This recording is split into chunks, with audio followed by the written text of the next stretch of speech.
are getting more Singaporeans to roll up their sleeves and get busy protecting their cultural heritage. The refreshed Heritage Master Plan hopes to do this when it's launched later this year by getting more to not just volunteer but also develop ideas with the National Heritage Board.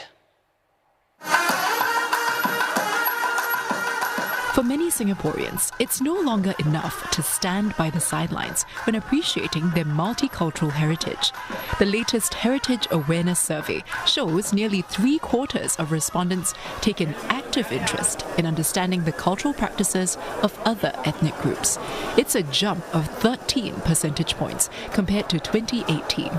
NHB attributes it to the surge in digital content consumption during the pandemic. Young people in particular, they are absorbing contents from all over the world, right? Not just by NHB, but also by the different museums, different institutions, overseas cultural institutions, and the different stories worldwide.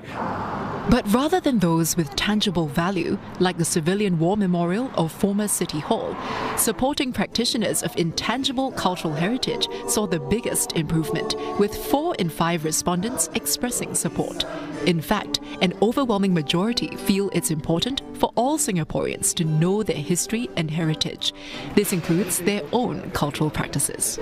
The findings will help develop the next phase of Singapore's Heritage Master Plan. We must look after the living cultural heritage of our own vibrant multicultural society, not just in words, but certainly in action and in deeds. And not just by simply preserving it in a vacuum, keeping the practices as they are, but to transmit it, to pass it on as a living expression of the wealth and diversity of our culture. And where necessary, to evolve it. To help Singaporeans learn about their roots and global connections, the upcoming RSG Heritage Plan 2.0 will also include initiatives in archaeology. There will also be more museum offerings on fashion and technology, an opportunity for the public to uncover new aspects of their heritage. And so how can the National Heritage Board build on the findings of this survey for the next lap of Singapore's heritage journey? We have NHB Director Marcus Chee with us and Dr. Anitha Devi Pillai, author, educator and community contributor for the Indian Heritage Centre. I'll start with you, Mr. Chee. We just heard that, the Heritage Survey, that shows a big jump in people wanting to actively be involved in our heritage in this country. And we heard from you in that package that the pandemic, what happened then, was a driver in this increase in interest. Now, post-pandemic, what can the NHB do? I think, first and foremost, I think the survey results are very encouraging because it really tells us that Singaporeans are taking an active interest in heritage, right? And it's not just about understanding that heritage is important for the community to know our Singapore identity better, but also at the personal level, they find meaning and relevance to their own personal identity. While the offerings, when during the COVID pandemic situation, we went into a digital mood.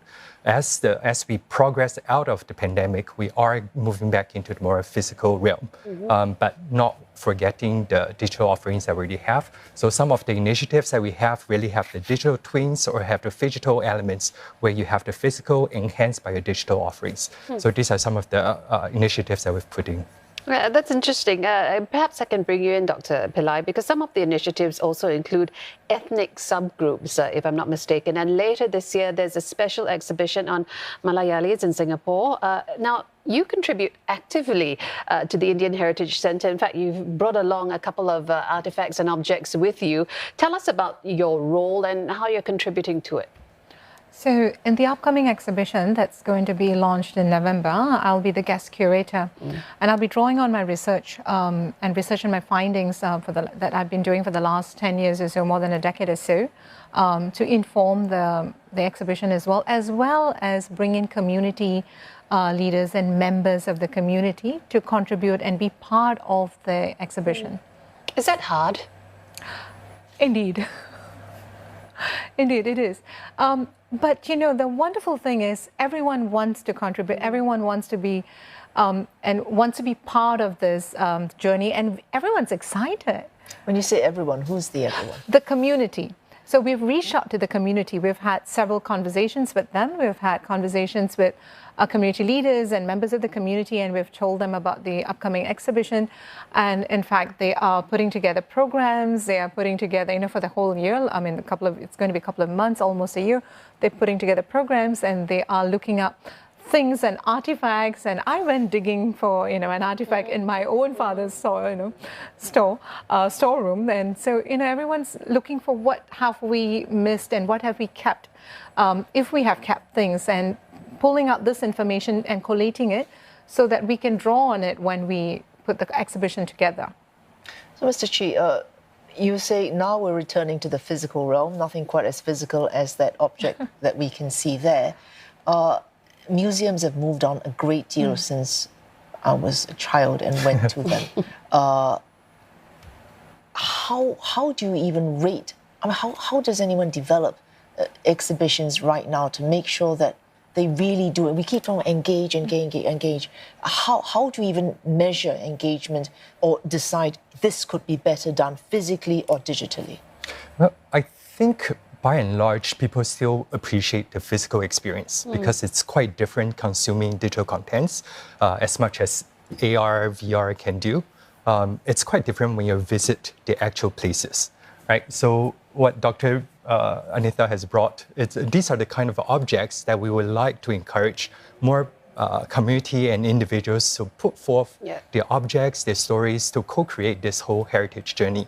And that allows us to reach out to more audience and also create greater relevance to them. What is your strategy, or what is the SG Heritage 2.0 strategy? Because you say you want to ramp up volunteerism, you want to reach out to the community, increase their contributions, roll up our sleeves. So what in SG Heritage 2.0 addresses this? Because, as you alluded to earlier, it's not always easy. But Mr. Chi, for yourself, when you're talking about both tangible and intangible aspects of preserving the community, tell us how you plan to achieve this. There are a few aspects to this, right? So if you look at the Heritage Awareness Survey, what we can see is that people recognize what heritage is, the multifaceted aspects of heritage, and they are willing to consume, to contribute towards heritage, right? And if you look at how we can galvanize them, it's really tapping on their momentum, the motivation that they have. Right? Then you look at the different programs to see how we can carve out the opportunities for them to do it. So it could be as easy as reaching out to them in our precinct developments when we run heritage exhibitions or events to involve and engage more communities to the process, to the organizing process. Or it could very well be just going out to promote your ICH practitioners to let them know, hey, instead of going to this area, how about checking out your local practitioners. All right, final question for you, Dr. Pillay, and this really gets right back to what's on the table there. It could be far more interesting if you presented it in a way that somehow involved someone like me who knows nothing about Malayalee culture. Very quickly, and you've got about 40 seconds, how would you do that to interest someone like me in that heritage? These artifacts? Okay, so this is a para. It's traditionally used to measure paddy, and it's also something that we have as part of festivals as well as marriages. So my dad bought this, I think when I was really young, bought one each for my sister and me, and it was meant to be kept at the wedding. It was kept at the wedding with filled with rice as well as coconut flowers, and it was his gift to us. And then of course it was left in his home until I started on this project and I went looking for it. So it is something that we pass on to each generation, to the next generation. Now, had my mother been the oldest daughter and my grandmother been the oldest daughter, it would have come down. I would have had something from many, many generations ago, but we weren't. So we've got something from, that's only about 30 years ago. Yeah. But still very special. It is, because it's from a dad. Yes. Thanks so much for joining us this evening, Dr. Anitha Devi Pillay and Mr. Marcus Chi. Thank you.